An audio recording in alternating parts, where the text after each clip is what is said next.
Hi, everybody. Welcome to Green Shoots. I'm Ryan Ballengee. It's great to have you with us. Ali Putnam is our guest. She is the founder of A Putnam, and she's founded a women's golf clothing brand.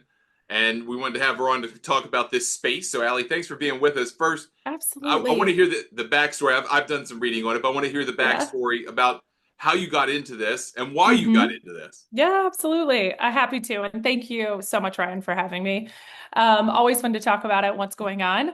So, real quick backstory, I'm a very casual golfer, grew up golfing mainly because my dad said I needed to, as one day I'd have a business career and golf would play a really important role in it. So, my whole relationship with golf has been very career focused, professional networking, things like that. Now it's become a little bit more fun as I play with my boys. But when I was golfing in a professional setting, I was always so disappointed with the garments and the options from a golf perspective that I never felt like I was in the right clothes when I was Yeah. golfing with CEOs and partners. And my personal style has always been a little bit more timeless and sophisticated. And it just felt like that's exactly what was missing from my golf wardrobe. Geez, I kind of threw this idea out there and dream. And my dad, who's a serial entrepreneur, was like, well, figure out how to start a clothing line. So while I was working full time for industrial manufacturing company, I was taking classes on how to start a clothing line. And I kind of raced to that finish line just because I felt like there was nothing there. And I wanted to be the first to really capture that niche. And it Yeah. is certainly a niche, I will tell you that. But that's kind of where it all started. And that was in 2023 when I launched at the PGA show. So, what was the time frame from conception to hmm first line out and then PGA show? Because I Oh, assume that probably came up before that. literally, it was like October of 2021 when I was like, had this epiphany that I was going to start working on it. And when I kind of pulled all these ideas together and started working with a manufacturing company, that timeline was probably March of 2022, and I launched January 23. So it Okay. went super quick. Yeah. And Yep. how long were you sitting on? Did you sit on the idea for very long? I mean, I know you said you kind of raced to it. No, How long did you not wrestle with, all right, am I going to do this or not? Um, I think in that entire time of taking this class, it was like a 6-month class Okay. between October to kind of that March timeframe. I was building it up, and I think going through that process of being like, here's how you start a clothing line from scratch on a dime. Like, here's some options, and all the kind of education around it. In that time span, I was like, it was just one day after next that I felt like it was validated to me. So. I would say like a 6-month period of really being able to figure out how I was going to do it and if it was going to take off, And which is always, with kind of the, a crapshoot. well, yes, but a good crapshoot. Um, Yeah. but so you take the class, you kind of get the. I mean, hmm what's the content of the class? Is it more So business cool. and logistics related? I mean, I assume It's there's not like uh, a drawing component of, all right, here's what your fashion should look. Yeah. So not at all. It was a network of other entrepreneurs that were in the same mindset. So it was a lot of idea sharing too. And everybody was in like a different position of their business. Some had started it and they were like going back to the drawing board. But every week you were kind of given a new component of almost like building a business plan around it. But there was a financial aspect of planning, budgeting, sourcing help, even down to like creating tech packs. How do you do it yourself versus outsourcing it? And to marketing to like every component. It was like just a well bundled uh kind of toolkit that they gave you. That's really interesting. I mean, I'm gonna have to Yeah. get the information. I don't want to I know, necessarily I do know. And free it's marketing, but I'm kind yeah, of interested in. I know. I launched my conscious line. She's wonderful and she has a massive background and she's really sustainable focused, but Yeah, I wasn't necessarily like hyper focused on sustainability. I always say I'm a conscious brand, and that's my version of sustainability. But anyways, oh, totally happy to give you the lowdown. yeah, that would be Yeah, it's fascinating. cool. But so, what did you learn from that that maybe hmm influenced how you wanted to start your business, or the timeline from it, or did it just kind Yeah. of augment what you already had made your mind Well, up about? it's funny. So I think the biggest realization through that class is I knew I could do it on my own, and she gives you the toolkit to do that. But I think where I hit this wall of, realizing that I didn't want to do it on my own because it would take so long. Like it Yeah, was like, how do we speed this up? And then that point is when I decided to get a little bit of support, almost like a contract manufacturer to help me go and source fabrics, help find that production company and manage that a little bit for me. So it was at that point through that class, it really was like, all right, I could do this on my own, but it'll take another 6 months to launch. And when yeah. I had this real hard goal to launch at the PGA show, I was like, yeah, I gotta figure out how to do this faster. And I think any entrepreneur and business person will say that sometimes faster means more expensive. And it's Yeah. certainly the case, but I think it did for me, it felt like the right time and really paid off. When you were getting ready to launch, get your product out there, how did you kind of validate what you had created with, Hmm. was it with testers? Was it with friends and family? How did you have people kind of see, feel, touch, experience that initial Yeah, line? it was like a little bit of friends and family for sure leading up to it. And then I honestly like I went all out for the PGA show, and I think it was one of those moments of we're either going to see that we get some traffic or it's going to be crickets and it's going to be a lot of work to get attention. And Yeah, I think because I took the approach of showing up like we had been there before, so I paid a little of it extra for that booth that stood out. And in that moment, like I did little things like the PGA show has a one-to-one you can pay for, and it's like a day where you get dedicated 10 appointments. And yeah, I always recommend it to new brands because it allowed me to sit down with some of the best clubs in the US. And I always felt like that first day, I walked away with a lot of good relationships, orders. Like it was like, all right, they're seeing kind of what I really envisioned. And yeah, it continues to be that way where I love when people say, like, you're really different than what we typically buy, or, so it's fun to be that different. I don't think it's not always an easy conversation because some are just like, I can't step out of this box of mine. yeah.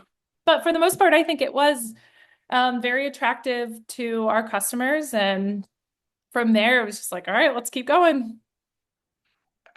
How did you make decisions around whether you wanted to be more DTC, the direct to Yeah, consumer side? I know yeah. it's jargon for people who are listening and don't know what I'm saying. Direct to All those consumer acronyms. versus green grass, and how did Yeah, you kind of decide upon that mix? And did that PGA show yeah. experience kind of influence that thinking? It did. And my personal experience with golf and my designs was that I've, had belonged to a private country club, growing up with my parents. And I always had in the back of my mind, my understanding of golf wear is that there's a traditional approach to it, and Yeah, there are rules around what you can wear to the course and what you can't. And I actually love that about golf. And I think it's really cool because there's such a shift in trend right now, making golf more accessible. And I think what's really cool about that is that it has broken down, I think, those parameters and rules around what you're allowed to wear to the course. But there is a huge network of private courses that still require a stricter dress code. sure. And Yeah, so immediately I was like, well, I'm designing clothes I can wear to my own course. So as a result, I always say to this day that you'll never have to question whether you can wear a Putnam to a private course or not. And so when I think I had that component of designing the product and everything, it immediately was like, I have to get this in the hands of all of the top private courses in the US. And so right away, it was like, it has to be at the PGA show. And I really love the relationship building within this network. And to me, the wholesale side of business is harder. I think direct to consumer, it's an element of our business, but I really enjoy the challenge and the relationship based selling and everything that goes into wholesale and green grass, as we call it. So, private country clubs and resorts have always been our focus and remain at, like I always say, 80% of our business strategy and funds go to supporting our green grass accounts. how much of a how much of a fight is it? A fight maybe is too strong a word, but fight in a word Hmm. in a sense to get just pure square footage in pro shop Yeah, yeah. for women's It's such apparel. a good question. Um, this is where I say that like our product is very niche and golf is niche. Yeah, Women's apparel is even further in that niche. And so when you look at a pro shop, you can look anywhere from 5 to 20% of their bottom line goes to women's apparel. So if they're splitting their shop floor by what generates more revenue for them, of course, it's going to be given to probably menswear accessories. And you stumble across some shops, though, that are like, well, we're 50-50, which is an anomaly. I will tell you that. Um, and sheer numbers, right? Play a role in that. And so when you look at that, you're looking at, let's say, 10 to 15% of a shop floor. And then between that 10 and 15%, it could be split between 6, 7 brands, maybe. right, right. So you're really down to like fighting for this 2% of that floor space. So it is really a very competitive space, and it becomes more of one as there's, I mean, you can see it. There are constantly new brands coming to the market, Yeah, especially on the women's side, as women's golf really is, and women and minority is are the two like right.